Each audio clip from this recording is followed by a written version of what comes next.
Pemirsa, dari hasil identifikasi juru kecelakaan maut antara bus ALS dengan truk tangki BBM di Karangjaya, Kabupaten Muratara, tim DVI dapati ada 2 jenazah jero sikok kantong.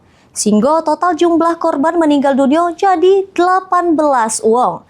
Salah sikok korban selamat yang sempat dirawat di Rumah Sakit Umum Daerah Rupit Muratara juga dinyatakan meninggal.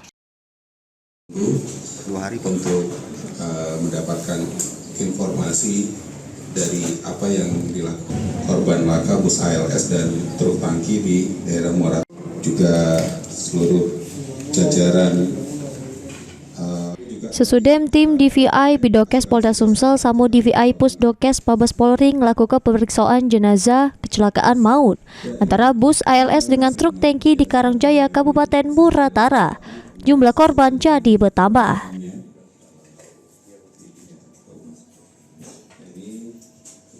Kepala Rumah Sakit Bayangkara Muhammad Hasan Palembang, Kombes Pol Dr. Budi Susanto nyebut juru sikok kantong jenazah didapati ada 2 jenazah.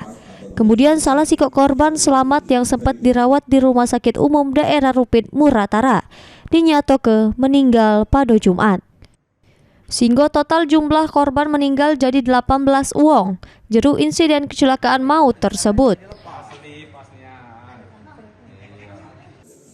Berjenis kelamin perempuan dan yang satu lagi belum bisa kita tentukan jenis kelaminnya. Dari total korban yang tewas temutung juru kecelakaan maut antara bus ALS dengan truk tangki tersebut, pihak keluarga sudah menghubungi tim DVI sehingga segala sampel DNA sudah dikumpulkan untuk diperiksa di Mabes Polri.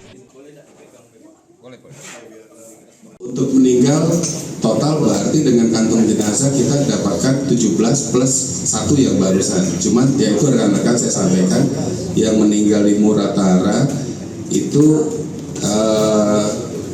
tidak kita lakukan proses operasi DVI untuk identifikasi karena memang identitasnya jelas dan sudah dilakukan perawatan, artinya meninggalnya karena pasca melalui pengobatan dulu. Mulyadi, PAL TV.